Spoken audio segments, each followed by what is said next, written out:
Greetings, greetings, greetings. This is Ashaki Ali coming in with another video, and I've waited to present this video after the whole surviving R. Kelly release, because a lot of people were speaking on it. But while it's fresh in my mind, I'm gonna go ahead and do this video, and it's on my heart to do so, speaking from the point of a person that has experienced rape and different things. So first of all, let me just say this. I stopped rocking with him years ago. I remember when the rumors were around about him and Aaliyah, and then she kind of reinvented herself and came back out, and it was never proven, but it was always that was strange. It was weird, but it still wasn't anything solidified. So then later on, when I lived in New Jersey at this time, when in the video, I was living in New Jersey at the time that the video with the 14-year-old girl came about. And I remember getting off from work, going to my man's house, and he was like, I'm bugging. I can't believe what I'm seeing. And I'm like, what is you talking about? He's like, this is video R. Kelly with this little girl.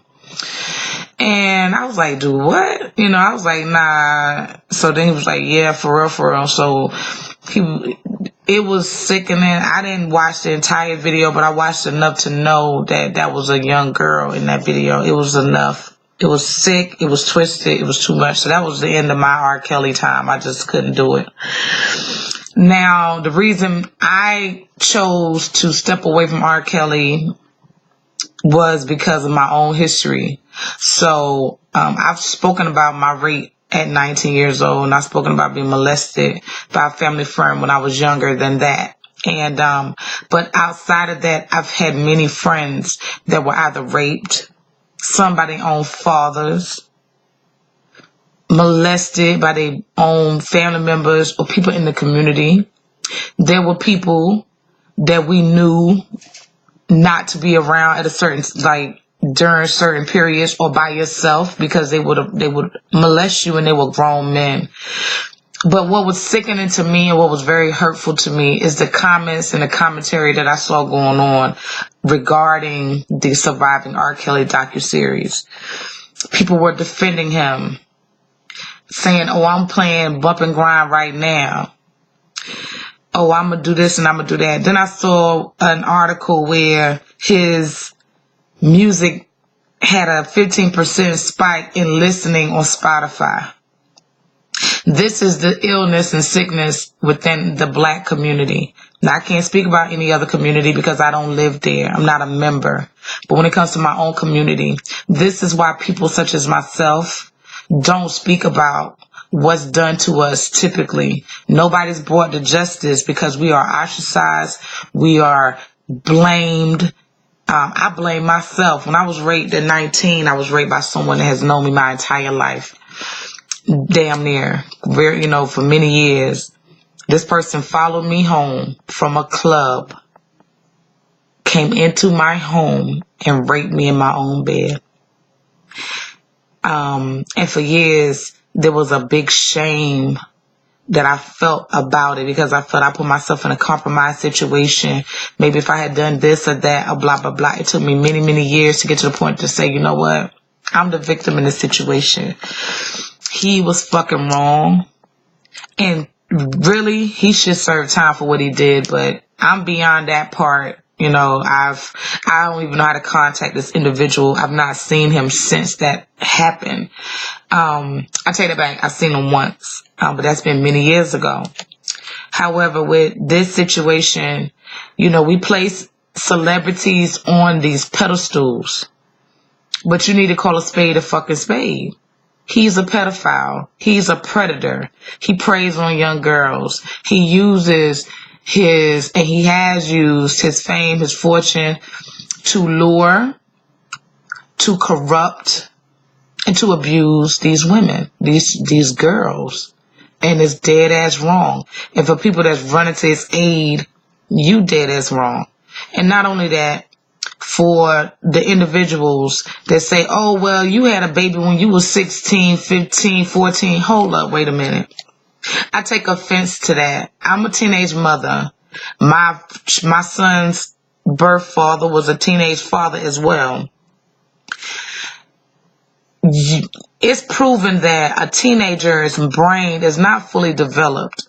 So they have no foresight into when they're making decisions. That's why teenagers make such poor decisions, and that's why they need guidance. For you to blame a fucking child or try to place them in blame or say, oh, you mad at R. Kelly, but you ain't mad at your baby father, is classless, is baseless, is nonsensical, and is really showing the level of ignorance that people will go to try to be right in these situations. No matter what it is, if it's a black woman that has been abused, 9 times out of 10, the world is going to try to make it her fucking fault, not the fault of the person that perpetrated, that preyed upon her, whether she was weak. I came from a broken type of situation. That's not to say that, we shouldn't be responsible for ourselves. But at the same time, if you've not been properly guided, I have conversations with my daughters that were never had with me. I have conversations with my sons that were never had with my brothers and my cousins and things. We had to learn as we went. We learned through experience. We learned by falling the fuck down on our faces because nobody was guiding us. We had no elders in our ear. Peace be upon my grandmother. She tried to give me some wisdom, but when it came to sexual matters, that was taboo. We don't talk about that. When it came to those types of sexual matters, people being molested and incest in people's homes, and those things were not so freely spoken about, especially from the older generation. It just was not. That's why it continues to be swept under the rug. But it's damn time that rug get ripped the fuck up and all of the garbage be exposed. Because the only way that it's going to ever get clean is that you fucking open it up. Peel back the layers. But for the people up and down the timelines on social media platforms, now, granted, I saw some people that were coming from the position that I come from, not just saying from people that have experienced it, but understanding that we should not be in support of this man. But for the people that want to blame shift and want to jump to, well, if the grandmother's this age and the mom is this age, then y'all just as guilty. Listen. Let's deal with the matter at hand. We're dealing with men that prey upon young women and that have, I don't give a damn if she say yes, she with it. If a woman is not of age, if a girl is not of age, she is not on the mental level to make a decision such as that. And you playing her like a little puppet. You playing with her like a child, because that's a child's mind. It's just like with a kid. If you want children, I know some people that manipulate their children to do what they want them to do. I've done it. I want my children to clean up. All right, if you clean up, you know what I'm saying, I'll give you $1 or $2, a little snack. That's manipulation. That's not, and that's the same principle that's being applied in these situations with these women, with these girls. And there's a lot of motherfuckers that's out here doing it. When I was a young girl, I was a drug dealer. I think I've spoken about this also. When I was 14, 15, I was selling drugs. Probably 14 definitely starting at 14. I was a drug dealer. And I was a small drug dealer, but I was making enough money to do a lot of shit for a 14-year-old girl.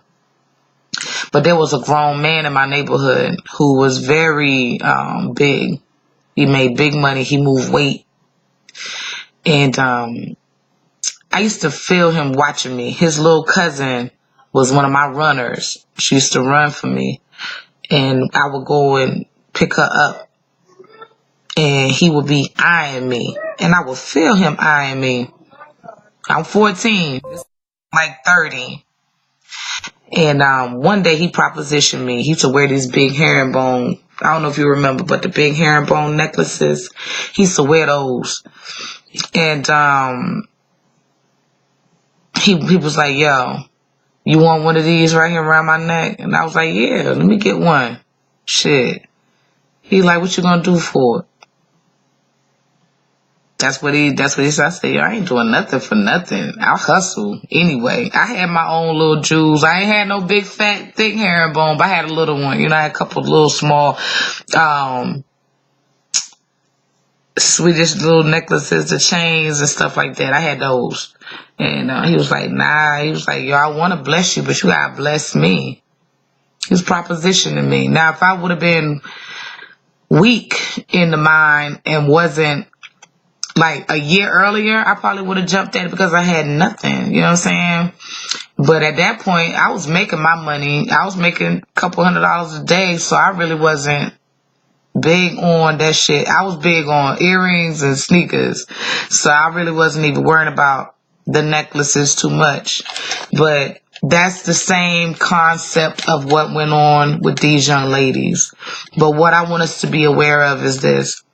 You know, I haven't utilized my channel to speak on conscious type of topics for quite some time because I focus more on the spiritual aspect of things, but this is a spiritual battle as well, because these sicknesses are demons that are riding in this community. That's why this continues to perpetuate, and the people that bash the victims are acting as agitators. They continuing to allow this energy, this sickness to grow in our community and to continue to manifest and to live and reside in our community. Is never going to leave our community as long as we continue to allow these fucking passes for people that we placed on these invisible fucking pedestals because a motherfucker can sing and play a motherfucking record. Or run with a ball, or make a show that you like. They're keeping you entertained. Are we entertained? Is entertainment that important that we will sacrifice the givers of life?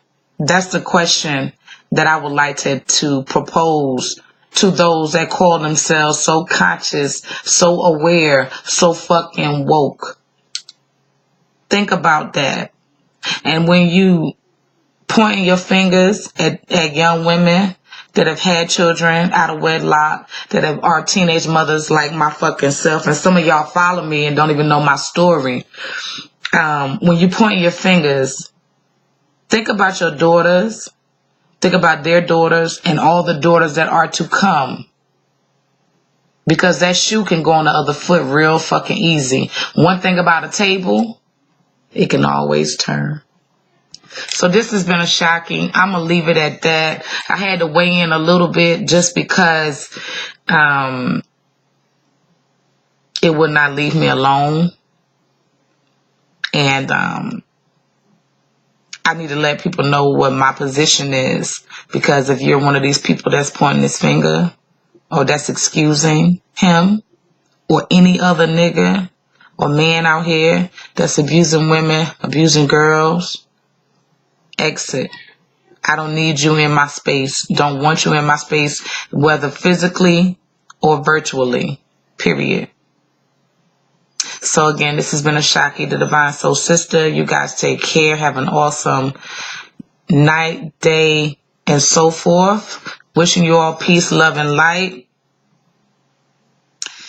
And, you know, understand, like I said, one thing about a table, they always turning. Peace.